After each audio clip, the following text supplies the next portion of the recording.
ইতিহাস pass, paper GECC3। তোমরা মিলিয়ে নাও আজকের পরীক্ষার 15টি ছোট প্রশ্নের সমাধান। দেখো, প্রথম প্রশ্ন ছিল কুতুব মিনারের নির্মাণ কার্য কে শুরু করেন? সঠিক উত্তর হবে কুতুবউদ্দিন আইবক। তিনি বিখ্যাত সুফি সাধক কুতুবউদ্দিন বখতিয়ার কাকির স্মৃতিরক্ষার উদ্দেশ্যে নির্মাণ কার্য শুরু করেছিলেন, কিন্তু শেষ করতে পারেননি। শেষ করেছিলেন ইলতুৎমিশ। তো দেখো পরবর্তী প্রশ্ন, বাগদাদের খলিফার কাছ থেকে সুলতান-ই আজম উপাধি কে লাভ করেছিলেন? সঠিক উত্তর হবে সুলতান ইলতুৎমিশ। সময়টা ছিল 1229 সাল। পরবর্তী প্রশ্ন দেখো, নব্য মুসলমান কারা?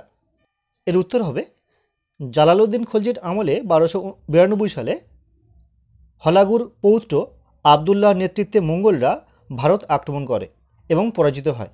এই সময় উলঘুর নেতৃত্বে প্রায় 1 লক্ষ মঙ্গল সেনা সুলতান আলাউদ্দিনের অনুমতি অনুসারে ইসলাম ধর্ম গ্রহণ করেন।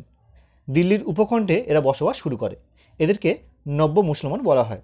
তোমরা উত্তরটা এমন লিখলে হবে যে জালালউদ্দিনের সময়কালে, এটা আলাউদ্দিন না, জালালউদ্দিন হবে। জালালউদ্দিনের অনুমতি অনুসারে একদল মঙ্গল সেনা ইসলাম ধর্ম গ্রহণ করে দিল্লির উপকণ্ঠে বসবাস শুরু করে। এদেরকে বলা হয় নব্য মুসলমান। পরের প্রশ্ন দেখো, আলাই দরওয়াজা কে নির্মাণ করেন? সঠিক উত্তর হবে আলাউদ্দিন খলজি 1311 সালে নির্মাণ করেছিলেন। পরের প্রশ্ন দেখো, সুফি আন্দোলনের একজন সাধকের নাম লেখো।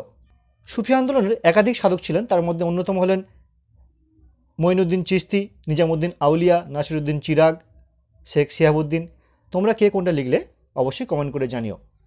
পরের প্রশ্ন দেখো, বিজয়নগর সাম্রাজ্যে আগত একজন বিদেশি পর্যটকের নাম লেখো। এক্ষেত্রে বিজয়নগরে একাধিক পর্যটক এসেছিলেন, যেমন ইতালি থেকে এসেছিলেন নিকোলো কন্টি, পারসিক Abdur Razzaq, Portuguese Edward Barbarossa, Domingo Paes, Nuniz. তোমরা কে কোনটা লিখলে অবশ্যই কমেন্ট করে জানিও। পরের প্রশ্ন দেখো, খানুয়া যুদ্ধ কবে কাদের মধ্যে হয়েছিল? 1527 সালে রাজপুত শক্তির অন্যতম রানা সংগ্রাম সিংহের সঙ্গে খানুয়া যুদ্ধ হয়েছিল বাবরের। এক্ষেত্রে বাবর জয়লাভ করেছিলেন। পরের প্রশ্ন দেখো, বাবরের আত্মজীবনীর নাম কি? বাবরের আত্মজীবনী হলো তুজুকি বাবরি। শুল-ই-কুল কি?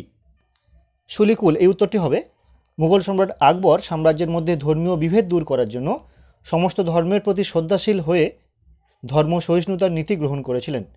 এই ধর্ম সহিষ্ণুতার নীতি হলো শুল-ই-কুল। পরের প্রশ্ন দেখো, মধ্যযুগে ভারতের একটি সামুদ্রিক বাণিজ্য কেন্দ্রের নাম লেখো। এক্ষেত্রে একাধিক বাণিজ্য কেন্দ্র রয়েছে, কালিকট, কোচিন, কাম্বে। তো তোমরা কোনটা লিখলে অবশ্যই কমেন্ট করে জানিও। পরের প্রশ্ন দেখো, জাহাঙ্গীরের রাজসভায় আগত একজন বিদেশি পর্যটকের নাম লেখো। এক্ষেত্রে সঠিক উত্তর হবে ফ্রান্সিসকো পেলসার্ট। তিনি মূলত ওলন্দাজ ছিলেন। পরের প্রশ্ন দেখো, ঔরঙ্গজেব অধিকৃত দাক্ষিণাত্যের একটি শিয়া রাজ্যের নাম লেখো। বিজাপুর বা গোলকুন্ডা, যে কোনো একটা লিখলে হবে। কে ইবাদতখানা নির্মাণ করেন?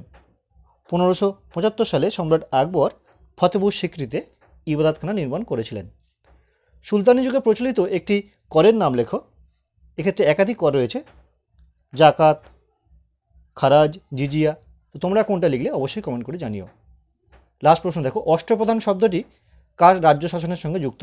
এটি হলো সম্রাট বা শাসক শিবাজির শাসন ব্যবস্থায় অষ্টপ্রধান ছিল। তো এই গেল 15টি ছোট প্রশ্নের সমাধান। তো আজকের ভিডিওটি কেমন লাগলো অবশ্যই কমেন্ট করে জানিও।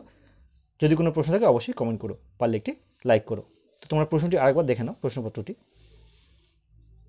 দেখো, 15টি ছোট প্রশ্ন।